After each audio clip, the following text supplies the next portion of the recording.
नमस्कार दोस्तों, आज हम वापस आ गए हैं एक और कहानी के साथ। स्वागत करती हूँ आपका। चलिए हम आपको बताते हैं कि इस कहानी में क्या हुआ।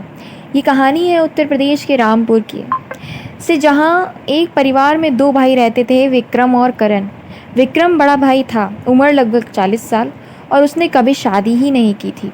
करण छोटा भाई था, जिसकी शादी 25 साल की नेहा से हुई थी। ये सभी लोग एक बड़े से बंगले में रहते थे, जो विक्रम ने अपनी मेहनत से बनाया था। घर के फैसले और पैसे के लेन देन विक्रम की इज्जत से ही होता था। एक दिन विक्रम की तबीयत खराब हो गई और उसे मलेरिया की वजह से हॉस्पिटल में एडमिट कराना पड़ा। करण अपने ऑफिस के काम में व्यस्त था, इसलिए नेहा ने अपनी जेठ विक्रम की देखभाल की जिम्मेदारी ली। हॉस्पिटल से छुट्टी मिलने के बाद भी नेहा दिन रात विक्रम की सेवा करने लगी। एक दिन जब नेहा और विक्रम के मुंह पर लगी दाल को साफ अपने साड़ी के पल्लू से पोंछ रही थी, तो विक्रम के दिल में नेहा के लिए एक अलग झुकाव पैदा हो गया। एक दिन मौका पकड़ नेहा ने विक्रम से एक महंगे हार की फरमाइश की, जिसे करण ने पैसे ना होने के कारण मना कर दिया था। विक्रम ने तुरंत अपना क्रेडिट कार्ड निकालकर उसे दे दिया। कुछ दिन बाद करण किसी बिजनेस मीटिंग के सिलसिले में 4-5 दिन के लिए शहर से बाहर गया था। तब घर में विक्रम और नेहा अकेले थे। नेहा के खुले बाल और खूबसूरत रूप को देखकर विक्रम का दिल मचल उठा और उसने नेहा की तरफ तारीफ करी। नेहा को ये भी कहा कि तुम सिर्फ अच्छी ही नहीं, क्योंकि करण ने कभी उसकी तारीफ नहीं की। और स्लोली नेहा का झुकाव भी विक्रम की तरफ बढ़ रहा था। विक्रम उसकी बहुत तारीफ करता कि तुम तो बस सुंदरी नहीं, बल्कि एक ऐसी औरत हो जिसको देखकर कोई ना कोई प्रभावित हो ही जाएगा।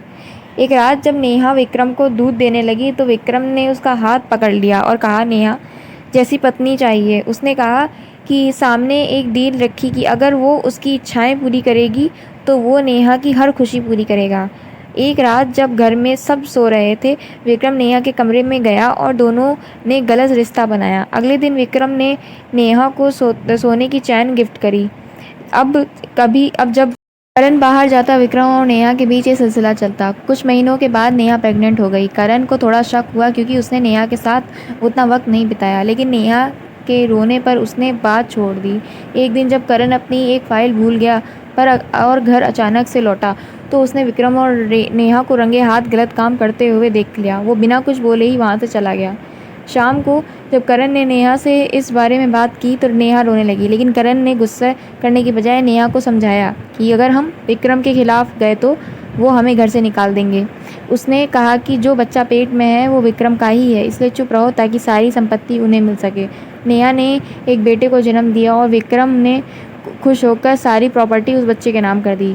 हालांकि उन्होंने ये बात छुपाने की कोशिश करी, लेकिन एक पड़ोसी महिला को उनके रिश्ते की भनक लग गई और ये बात धीरे धीरे आसपास के इलाके में फैल गई। कुछ सालों बाद जब विक्रम की उम्र 55 साल हुई, तो उसकी मौत हो गई और उसके बाद उनकी सारी संपत्ति करण और नेहा के बीच बच्चे का राज करने लगे। इसी के साथ ये कहानी अंत होती है गाइस। और अगर आपको इस कहानी में कुछ गलत लगा तो वो हमें कमेंट में ज़रूर बताइएगा, और इस कहानी में आपको जो अच्छा लगा वो हमें ज़रूर बताइएगा। तब तक के लिए मिलते हैं दूसरी वीडियो में। नमस्ते दोस्तों।